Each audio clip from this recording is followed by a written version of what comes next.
जीवन में पहली बार खुशी हुई ये जान के कि मैं अकेला नहीं हूँ। मैं भी किसी की तरह सोचता हूँ या कोई तो और मेरे जैसे सोचते हैं। मतलब ये तो सत्य है, परम सत्य जो है उसको जब हम छूते हैं तो सत्य ही निकलता है, सत्य का ही आभास होता है, सत्य का ही बोध होता है। और वो जो बोध होता है वही तो हम कहते हैं, उसी को तो एक्सप्रेस करते हैं।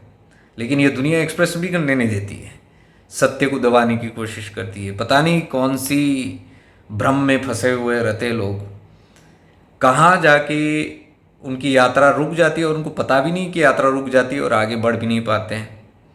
ना इनको कोई गाइडेंस देता है प्रॉपरली, ना ये खुद अपने विवेक से आगे देखते हैं। तो ऐसे महापुरुष जो हैं, ऐसे जो सीधी बात कहते हैं, जैसे ओशो वगैरह होते थे, तो आज के ज़माने में भी कुछ ऐसे सनातन महात्मा है जो इस सत्य को बहुत अच्छी तरह से दर्शा रहे हैं। ये महात्मा का नाम तो मुझे पता नहीं, कोई किसी को पता है तो आप बता दीजिएगा। एक दो वीडियो मैंने इनका देखा था, बहुत सीधे सीधे होते हैं, बहुत ऑथेंटिक है।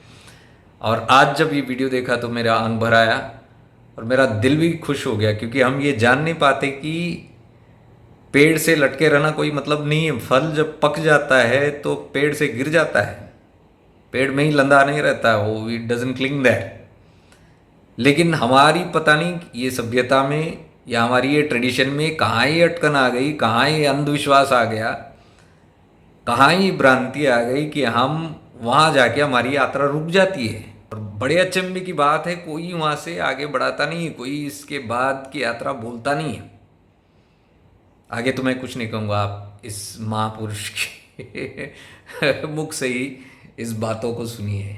नतमस्तक इनको, सदप्रणाम। जिस दिन तुम जान करके अब मेरे गुरुदेव यदि दोबारा मुझे मिले और कहें कि तुमको और समझाना है, तो मैं कहूंगा आपका आशीर्वाद सदा मिले, उसका मुझे कोई आपत्ति नहीं है। पर जो आप समझाना चाहते थे मैं समझ गया।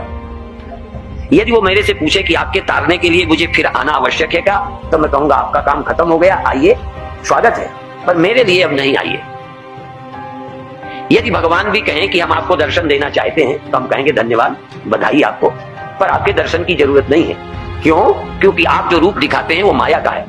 आपका असली रूप दिखाई देता नहीं, असली रूप से सब कुछ देखा जाता है, इसलिए आपकी आवश्यकता नहीं है। किसी बुद्धू आदमी को दर्शन दीजिए,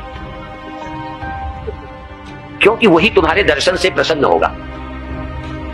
आप जानते हो भगवान दिख जाने वाली चीज नहीं है। जो भी दिखता है, जो दिखे, जो दिशे सो सकल विनाशी, यद यद दृश्यम यद यद जन्यम तत्तद अनित्यम। जो जन्य है वह अनित्य है, जो दृश्य है वह माया मात्र है। माया मात्र इदम द्वैतम, अद्वैतम परमार्थता। तो अपने ग्रंथों का आधार लेके सोचिए। सोचना अच्छा है, सोचना चाहिए, पर सोचने की भी कोई दिशा होती है, सोचने का कोई ढंग होता है। व्यर्थ की कल्पना करते रहे कि हम चिंतक हैं, वो उससे कुछ बनने वाला नहीं है। जो नष्ट नहीं होता, पैदा नहीं होता, वो परमात्मा है। जो जड़ नहीं है, चैतन्य है।